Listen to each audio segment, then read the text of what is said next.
Just sit comfortably and welcome the upcoming perceptions without any preferences, without trying to do anything about them, not even commenting about them.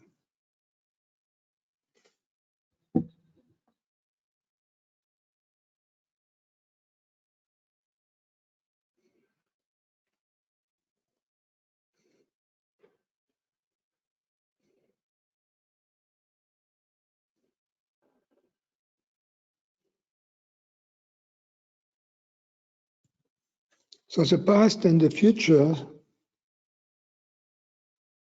don't count here because they're not real.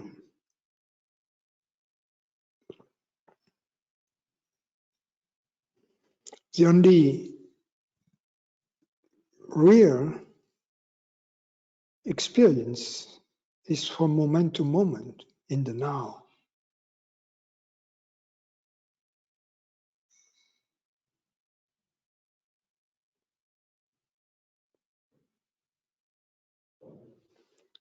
Now ask yourself the question, solely based upon my current experience in the now, without going into the past or into the future, into concepts, solely based upon my sensorial experience, both the inner sense through which you perceive your bodily sensations and the outer senses, sense of sight, hearing, etc., through which we perceive the world, solely based upon the input from our senses, without thinking about it, without conceptualizing this input. Do we perceive a border, a separation between the inner world of thoughts and bodily sensations and the outer world of sense perceptions?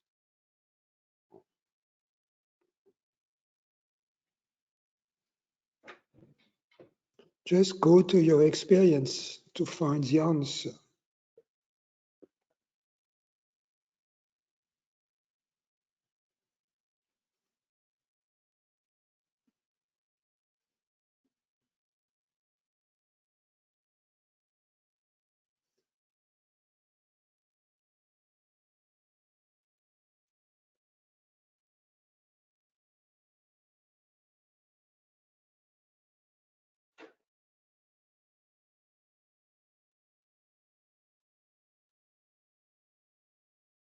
And you will see that there is no separation. That separation comes later, conceptually. And then perhaps also on the level of feelings, because I feel that some bodily sensations, or that bodily sensations as a whole are me, whereas external sense perceptions are not me.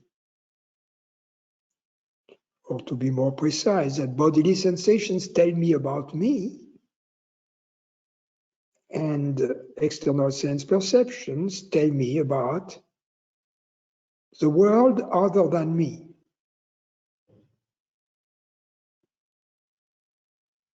But this separation is an operation of the mind. It doesn't exist in our raw experience of the body and of the world.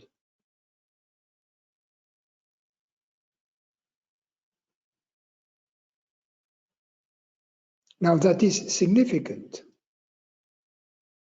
Some will argue, yes, of course, it's just childish, because this raw experience of the body and the world is the one we had the first moment we were born and opened our eyes and saw the light and heard the sound, the voice of our mother and of the doctors and nurses.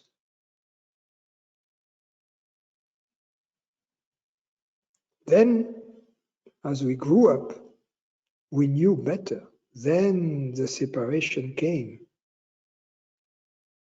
So to revert to this indistinct perception of the body and of the world is a regression into stupidity. That would be the argument.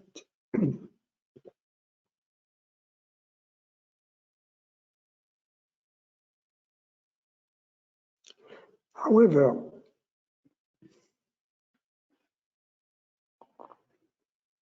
if we understand deeply that there is only one reality in which everything is connected, that this intellectual distinction between the inner world and the outer world is simply an abstraction of reality, but it's not real. That the reality is global, one piece. Then it appears that this apparently childlike view of the world and of the body was perfectly in sync with this deeper view of the world and the body as being one single reality. And that far from being childish, it is simply childlike. It doesn't mean that on a certain level, a distinction can be made between the body and the world, yes, that surrounds it. Just as a distinction can be made between white and black.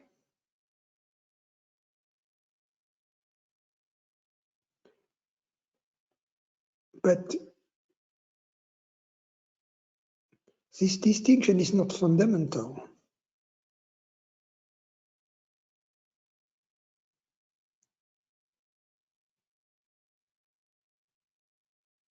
There is an underlying reality beyond all of these distinctions that is a substance shared by all of these distinctions.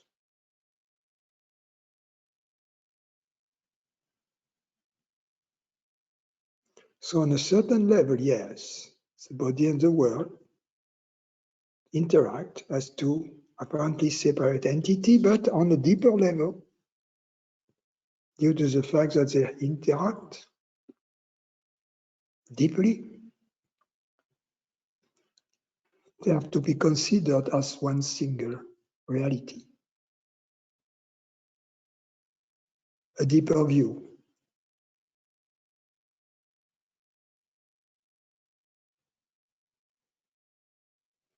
A deeper view is a view we use when things matter.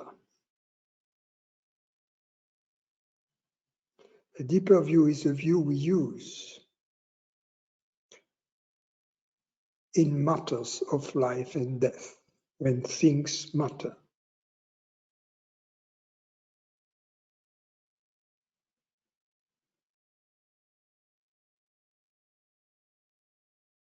A more superficial view is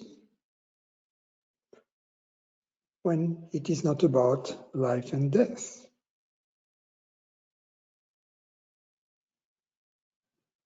Just as when we practice a sport, there are rules. There are rules to a tennis match or to a golf tournament.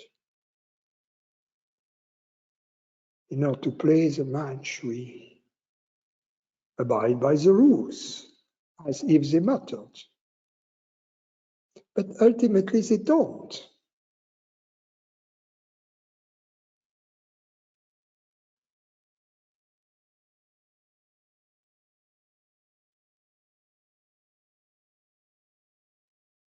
if our serve goes out of the service box, lands out of the service box, we don't go to jail. It's only a game.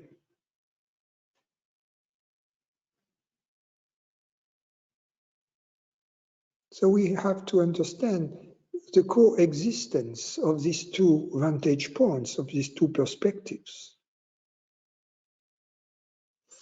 The one, the day, how we could call it, the ordinary life, day-to-day perspective, when things don't really matter, how we play this game. But then, when things matter, then the perspective of oneness. In fact, in life, we play many different games. We play the game of being a parent, a partner, a son, a friend, a professional, etc.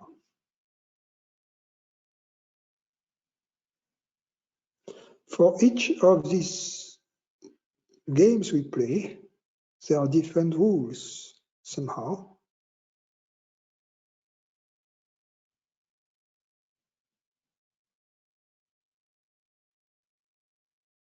But when we are not playing one of those games, there is a default state, if you will.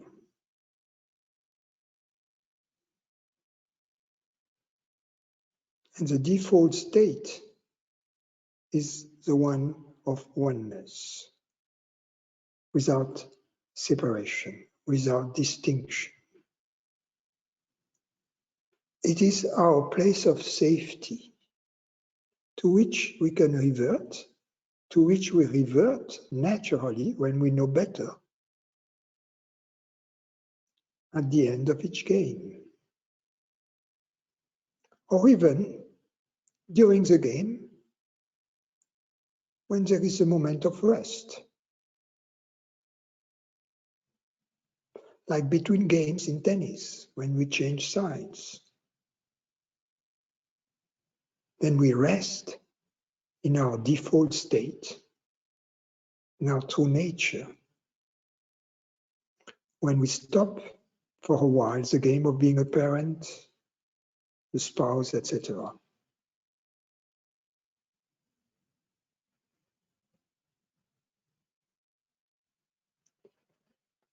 And then we reconnect with the peace, the worrylessness of our true state, of our default state.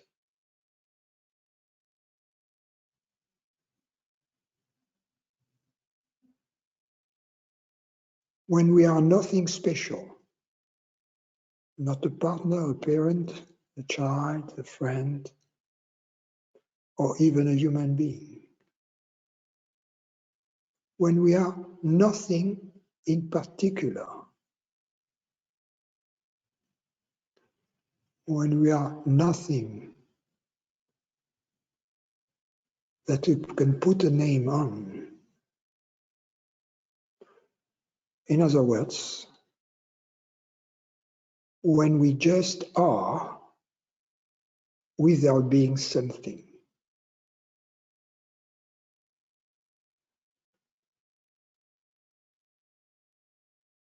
And that's what meditation is. Just to be without being something.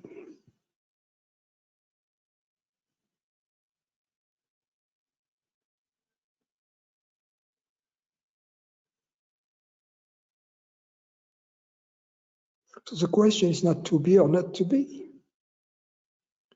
The question is to be or to be something.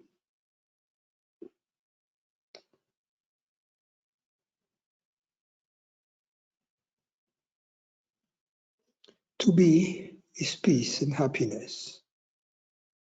To be something is misery, becoming, turmoil and death.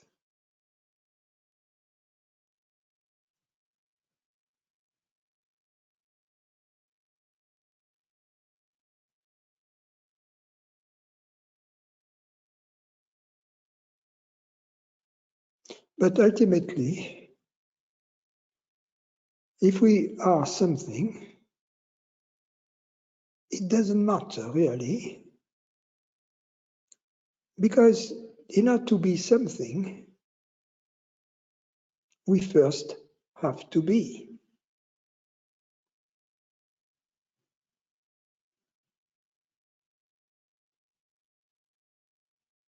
So the question to be or to be something is kind of a false question, because in both cases, to be is there.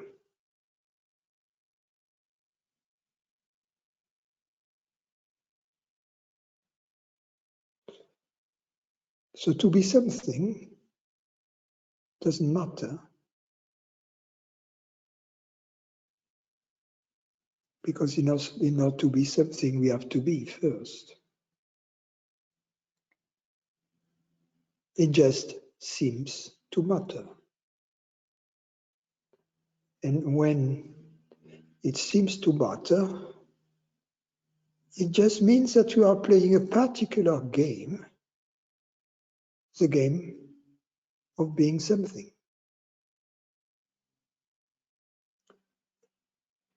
Which is in fact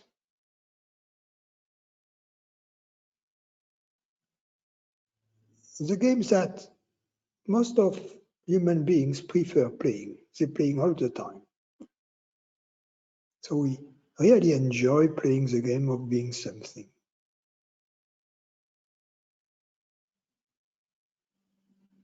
Because it's full of adventure, dangers, catastrophes, and suspense. It's thrilling.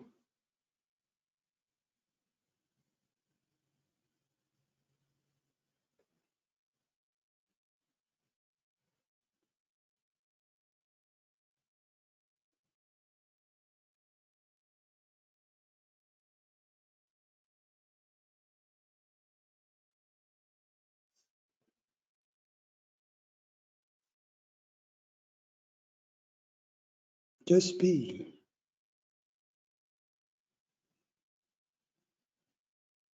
Without being anything in particular. That's meditation.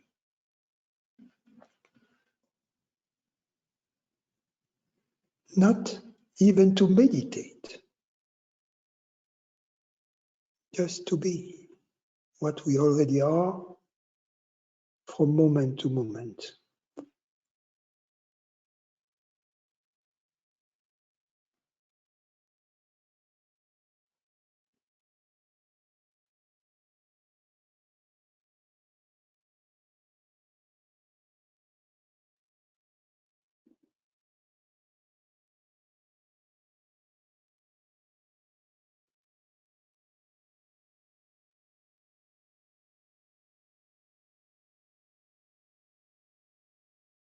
To allow each of our thoughts the freedom to freely move into the space of the mind, to allow every cell in our body the freedom to unfold according to its own natural perfection.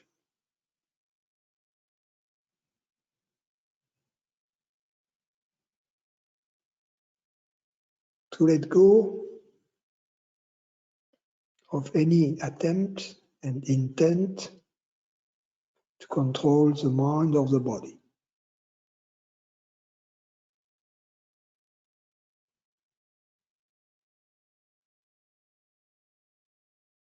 Which is anyway an illusion. For we don't have this ability. as a separate entity.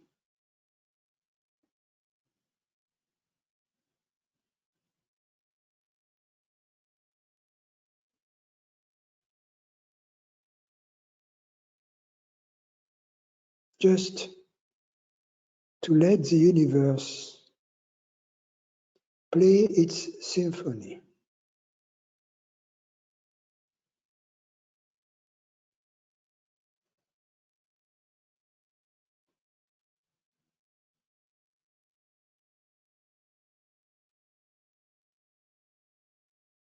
Within and without.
There is no need to try to make use of these meditations.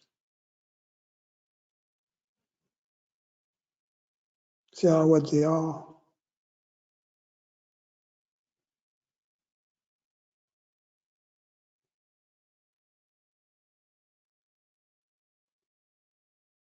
They connect you to the moment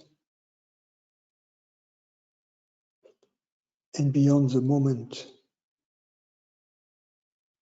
to your timeless presence.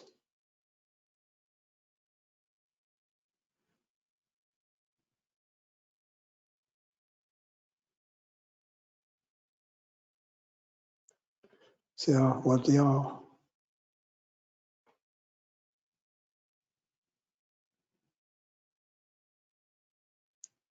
Unpredictable.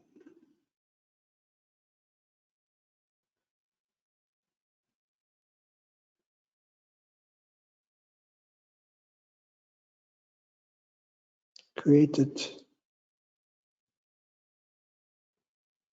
on the razor's edge of the moment.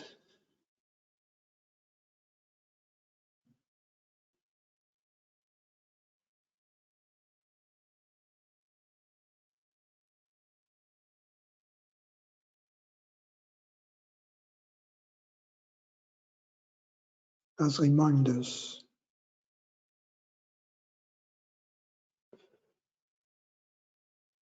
that we share this eternal moment.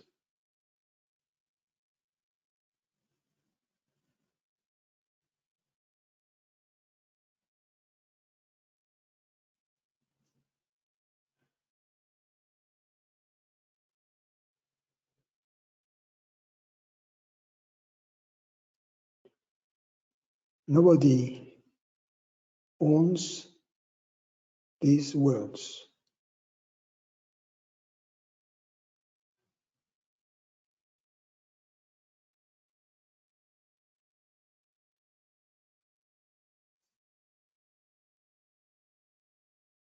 And they are not meant to stay, but rather to evaporate without leaving any material trace behind.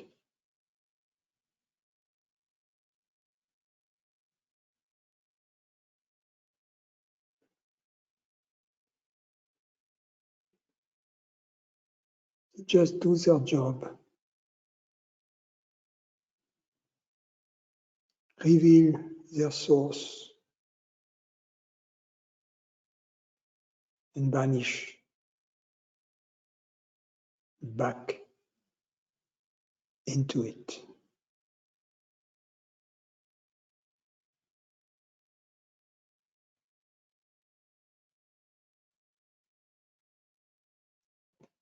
They are the flowers from eternity.